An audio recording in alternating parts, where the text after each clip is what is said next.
off if you want to know that this is a live show. That's it. I'm live today. Hello. Welcome to 2004. It's Michael Savage. I bet you thought it was going to be either a replay or Jingle Bells. I'm sort of counterintuitive. I may be the only host in America who's live today. A local, national, international, intergalactic. There's no one else live on the radio that I've heard of today. Nobody. Now you may say, well, why are you coming in? Everyone's hungover. What do you mean everyone's hungover? I did an anti-New Year's Eve last night. I didn't go anywhere and I didn't drink. It was like bah humbug. I felt like Scrooge McDuck. I could not wait for New Year's Eve to be over. I counted down till midnight so all the foolishness could be behind me. I just couldn't wait. I didn't even have one drink. It's a strange thing. I admit I like to drink after a show. I do. It's a part of my show. I don't hide that. But I just didn't want to drink yesterday. I had no desire to drink. It was an anti-New Year's Eve feeling. Why, I don't know. Well, Mom and whatever. The point is, I didn't. So here I am live. Now I turn on the news. No one's on. Nobody is on. I turn on CNN again. JFK is about to get knocked off in Dallas. I turn on MSNBC. There they are in a prison. Again, fingerprinting. Joliet, Illinois. The poor black is downtrodden by the white jailer. Wherever you go, I don't understand it. Who are they digging up next? So I say, what would I have done today if I didn't go on the radio? I'd go crazy. So I figure if I'm going to go crazy today, you would go crazy. So there must be a couple of million of you who are going to listen, I figure, across the country. Admittedly, see, here's how I figure it. The whole country can't be out of the country. So even if they're not in their home city and on their in the car or at their or where they normally listen to radio, they're somewhere in America. Now, if they're somewhere in America, let's say skiing, it's like 8 minutes after 4 here on the West Coast. So it's 8 minutes after 7 on the East Coast. So what is it, like 8 minutes after 6 in Denver? They're bored already. They're back in the room.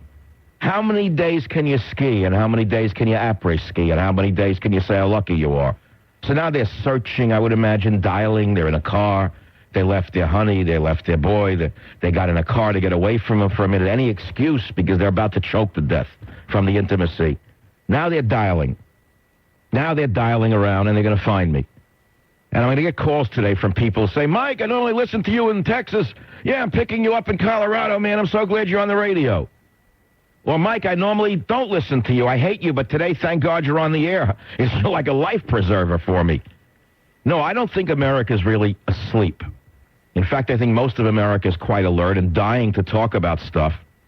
But the websites, nothing on them. But you want to see, I got to tell you, this is amazing. I've had a web poll up since December 10th. Should we legalize illegal aliens? Yesterday, there was 7.5 million votes since 12/10. Today, there's 8.5 million. How could this be? 1 million of you went on to my website since yesterday to vote. I never heard of anything like this. I have a small website. It is not linked to any other website. It's straight out off this radio show, and you can't vote twice. People have tried to vote twice. So that's that. Now, the Idiot of the Year award, we have a whole day today of sound bites from the year, of idiots of the year, Hollywood idiots, political idiots, dangerous liberals, Hollywood loudmouths, Rangel, Asner, Kennedy, Pelosi, Arnett, Bono, Bill Clinton, Hillary Clinton, Robert Byrd, Coffee Cup Anon, Meg Farrell, or Donna Newman. We have anti-war statements around the country. We've collected them from the year, but I have to begin for your listening entertainment. And by the way, I'm giving away books. It's Crazy Eddie again today. It's crazy, Michael Savage. He's giving away his new book. You don't even have to buy it. Just get on the air and make a clever comment, and you just might be a winner. He's throwing him out the door. So the soundbite I want to play for you is Representative Christopher Shays, who should be ashamed of himself.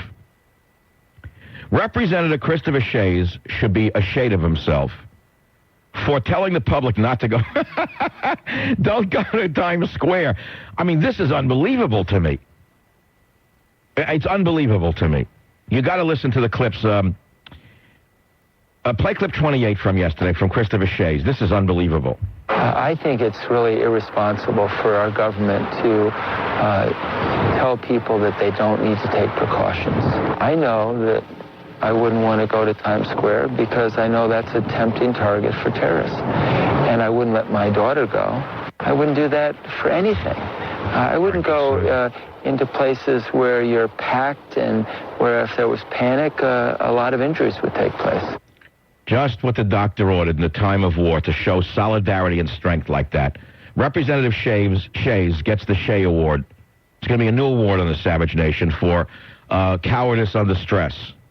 Representative Chris... Now, this guy is on the House Intelligence Committee, I believe. Now, if you were one of the 5,000 sleepers here in America, wouldn't you sleep better if you were a sleeper knowing Christopher Shays is on the Intelligence Committee? And all you got to do is send an email threatening, and he'll hide under his cover. You know, this gives really the white male a bad name. Christopher Shays gives Western civilization a bad name. Unreal. Even the Democrats didn't have the nerve to do that. And some of them have made jerks of themselves, but wow. Now we have the award again today. I'm tired of rolling the drums for the Goebbels Award. It's the same winner over and over again. The Old York Times run by Pinchy Sulzberger. Today, I'm going to call it the New Goebbels Times. I couldn't believe it. Every page I flipped, I said it's normally bad. But occasionally you get a decent article here and there because I grew up on the 3 T's. I used to sit in New York in my raincoat in the back of luncheonettes, and I would drink tea, eat a tuna sandwich, and read the Times. I learned how to fold it on the subway. That was like a big step for me from college to folding a newspaper to show I was sophisticated in a Brooks Brothers trench coat, going to some non-entity job somewhere in Publishing Row, I worked in Publishing Row for a while. And I read it, but I'm heartbroken by what this man did to it. It reads like just a college newspaper now. That's the sad part. You know, with an occasional column you can link. But today was another bad one. Just awful. I'll start with page 3 of the Old York Times. For the Quakes orphans, the ordeal has only begun. Okay, more sympathy for Iran than for the United States of America. That's what I put on my post-it. And I flipped the page. Here we go. Here's a vicious Palestinian woman with a mouth on her that makes Bella Abzug look like an angel. Here's 2 vicious Palestinian, like spit vipers with headscarves. And there's a poor Israeli soldier, and they're pointing fingers at each other. And it says, Palestinians confront an Israeli at the barrier Israel is building along the West Bank. Troops wounded 11 protesters yesterday, 1 an Israeli. They never show the Palestinian murderers with the machine guns. They don't show them planting the bombs. It's always the women in scarves facing the Israeli male troop. So if you want to know why the bombs are going off and why Jews are dying, why don't you send a note to Pinchy Sulzberger? This kind of propaganda sets the stage for turning Israelis into what they're not. They're simply trying to live. And Pinchy Sulzberger, frankly, if there were war crimes at the end of all of this terrorism, he should be put on a docket like Goebbels was. That's my opinion. A little too harsh for you today for New Year's Eve? What can I tell you? Then there's an ad for the fur company. They got this gorgeous girl in a fur coat. Oh, God. I'm glad they're selling fur again, though. I don't know why. There's something about fur I like. My grandmother had fur with, like, little Wolverine heads on it. Used to scare the heck out of me. Does anyone remember those days? My deceased grandmother, she's dead about 5,000 years. She used to come over, I can still remember, remembrances of things past. Cold, the fur was cold. And they had pelts in those days. Fox. And a little fox's face and the eyes. She put the coat down. And I don't know how old I was, a little kid. Yeah, hi, Grandma, the big kiss. Mwah. Perfume in your eye. I think it started my migraine headaches. Perfume got into my eyelid. And then I would, go and look at those foxes' faces for, it seemed an eternity to me. But the eyes, I used to wonder, were they real eyes and then they were buttons? But they remind me of the eyes of the Democratic candidates today, in many ways. They look like fox collars somehow. Then what do we have? Nothing. Ads. Then we got a Mad Cow. Then we got sports, a guy with a headphone, a car. What was my next post-it? Oh, the crybaby letters. The letters from all of the menopausal women of America that seem to they're giving him preference now in the Old York Times. If you got menopause, you get a special pass into the pages for the Bathhouse Gazette. And they're all responding to rebuilding a life shattered by war. And it's, oh, my, this is the product of a president who doesn't read the newspapers. Let Americans know what war is. If we had had this kind of hand-wringing in 1941 through 45, you'd be a lampshade or a bar of soap, I say to myself. But I don't know, is it falling on dead ears? Does anyone listen to me? Does anyone hear me? I know I got listeners, but does it matter? Who knows? If 1 million of you took the time out to vote on the illegal alien thing on my website, that means a lot of you know about the enemy within, a lot of you bought the Savage Nation, and a lot of you listen to this show. So I figure it's worth coming to work on New Year's Day to be the first national talk show host for 2004. And right now I'd like to invite you to call on these or any other topics at 1-800-449-8255. One thing I will assure you, which is that I will assure you of nothing, but I shall return. David just said to me during the break, I never heard the Fox First story. I said, well, I had a very rich childhood, apparently. Some of these stories come up, I don't even remember them. But I want to go into another detail. I realized that as a little child, I would stare into the fox. You know, the parents and the grandma, they go eat and whatever, and you're left there with the fox fur face. Or you'd play and come back to it. They had teeth. I don't know if you remember them. The women had fox furs, and they had the heads on them. The taxidermist made the full head with ears, teeth. Now, I'd stare. If I get on my knees or a little kid look up at I would get freaked out. And I think that provoked some kind of primal fear of feral creatures. And this could be why I have a phobia for liberalism. It could relate to that fox fur. A fear of little furry creatures with sharp teeth that could, nip you. I think the feral creature thing started with the fox fur, the cape. The cape. Can't give a book away to anyone in New York, I guess. No one from WOR called. There's not a person in New York listening to me right now. Isn't that amazing, a city like that? A show as important as this is, not one person in New York wants a free copy of The Enemy Within.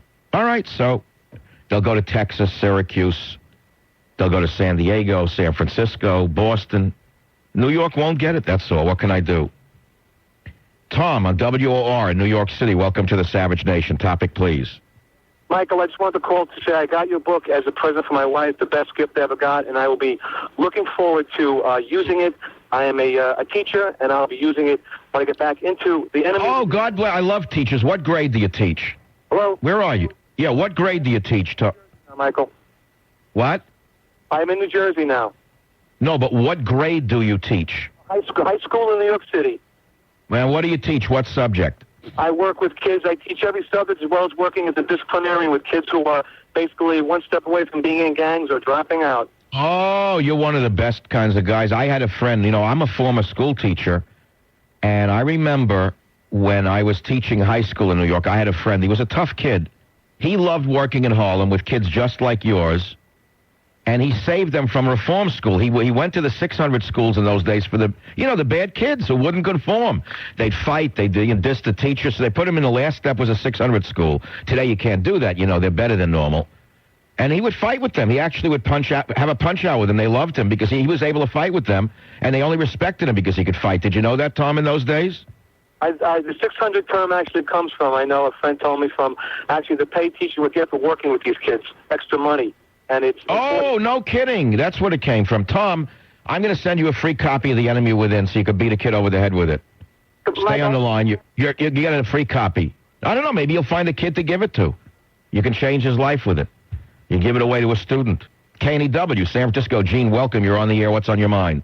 Yes, good afternoon, Michael. This is Gene in San Francisco. You said you didn't have anything to drink last night at New Year's Eve. Well, neither did I. And after you reach a certain age, those things you do when you're younger, they just don't seem applicable anymore.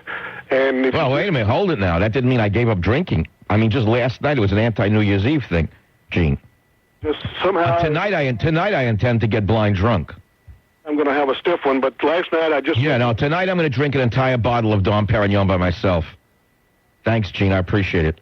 No, I had... Everyone I figure is hungover today. I'm not. I have coffee right now. I bought myself a gift yesterday, a Vilroy and Bosch cup. Made myself a cup of coffee in it. I like cups. I have another little thing I like. And again, it goes back to the grandmother from Montreal. Because I used to go up to Montreal as a kid and drink tea. They had, I had a dream about tea last night. And I remember the color of the tea, the liquor of the tea. They called it liquor in those days. It was a certain amber color. And the teacups were so fine. and you could look through them, and the porcelain was amazing. I came to love cups as a child and things of that nature. So if you have an estate valued over $10 million that you'd like to leave, I shall return. And so I go into a restaurant I know for 20 years. It's a hole in the wall. The food's pretty good. I never understand this. They know me for 20 years, but they're still hostile to me because I'm a white guy. They're always like they're like brusque to me, like they don't know who I am. I know they know who I am. I can see it in their eyes. You wait, she take care of you. You know, one of those. Yeah, all right, fine, man. Just give me extra ginger. Oh, you ask her. So I give her $1. She still won't give me enough of it. I have to give her another $1. It's the same thing. And the napkin, they fight her. They give you an extra napkin. It's a big deal to them. Now, the food's worth it. I've taken everything home. I can't even stand sitting in these places anymore. If I have to listen to anyone talk, I almost want to gag on the food. Take it back, watch TV, mic it. It's terrific. So, so you walk a little bit. But then I'm thinking about, well, why is that? Why would these Chinese... Now, I'm talking about different classes of people. Obviously, there are Chinese folks who treat all people differently, but these people treat me like that, and others that they know. And I started to think, like, if I was a kid, it goes on in all first-generation ethnic restaurants, I noticed. Like Jewish delis, I don't know, X decades ago, mainly Jews ate in them, but occasionally a non-Jew would walk in, the whole restaurant would stop eating the corned beef for 1 second. It would be like suspended animation. Oh, there's a non-Jew walked in there. Just quiet, dummy up. No, it must be the same. Is that like how it is with... I don't understand. Why is that? And then the guy would order the corned beef, big, strapping guy with white hair, blue eyes, like a detective, who happened to like corned beef. And he'd eat it. That's very good corned beef you have there, Izzy. Izzy, you have very good corned beef there. And the whole restaurant would then go back. All right, he's safe. It's okay. There won't be a pogrom here today.